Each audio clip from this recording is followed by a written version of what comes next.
It's a cold and rainy day, and I'm in the house again, waiting for my night caregiver to come later.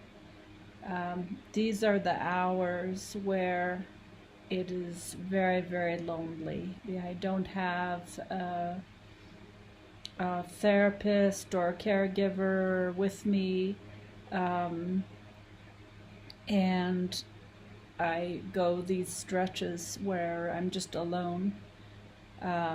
And on a day like this, where I've probably pushed with too much activity, my cognitive and my physical short circuit, and I can't do anything for myself, hardly cook or move around, or remember medications. So oftentimes I will just watch an old Hitchcock movie and lay back in this maternity pillow that I have that kind of braces my spinal cord. I think the most difficult thing about this scenario is there's days, given the fact that I'm not in the terminal phase, where I definitely can't stand it anymore. And while I don't want to die, I don't want to be in this existence anymore. And then there are other days where I start to have a little more function back, and I think, oh, okay, I can do something that is brings me some kind of joy. But then inevitably I just swing back to the paralysis and the cognitive confusion and the pain.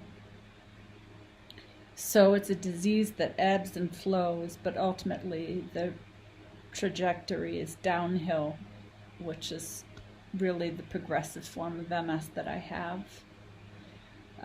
I do my right to die activism, and I communicate with people in Switzerland and Oregon and all over the world, really, that are working on this cause.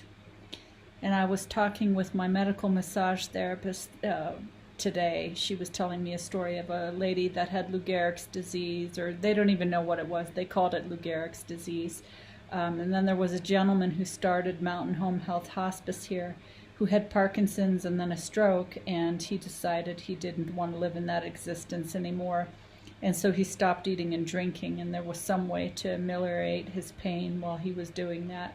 So she was essentially planting the seed that if I was too weak to make it back to Switzerland, that I could stop eating and drinking. It's called voluntary stopping of eating and drinking, VSED. And the practice actually is very, very old and mentioned a lot in Hindu culture, which I didn't know. So we've had these natural forms of self-deliverance since the beginning of time. But now we call it the Death with Dignity movement.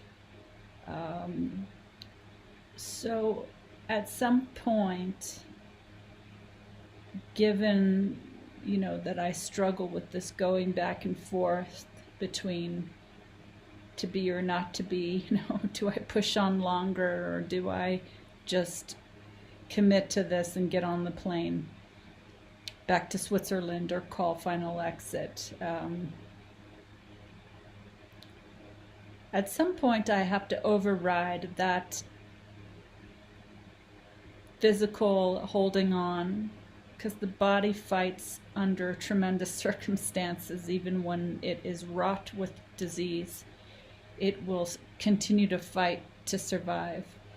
And this is why people wind up in beds with terrible illnesses and live for decades at a time before they actually die, because the body will fight and fight and fight till to no end, really. That's amazing how we are designed, and it serves us in certain circumstances, but in others, like these long degenerative illnesses, where there's no end near in sight, it is a hindrance more than a help.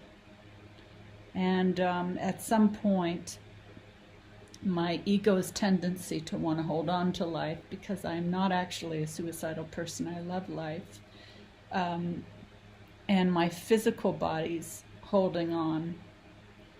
At some point I have to override that somehow. And I don't know what it's going to take to do that.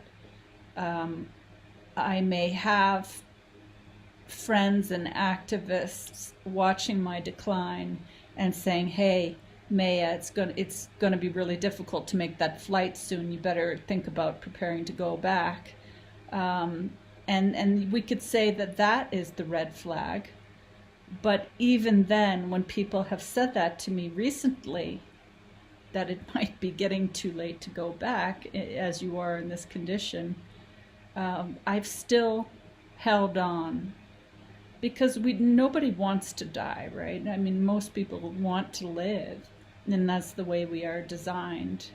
But in the context of my two options, continue on like this, only getting worse and becoming a prisoner of my own body, versus having some decision of when enough is enough, of course I would take the latter.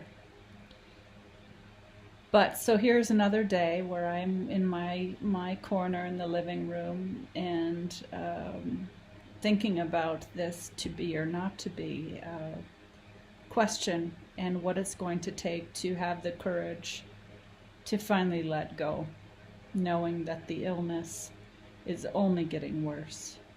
And I'm watching a decline month to month.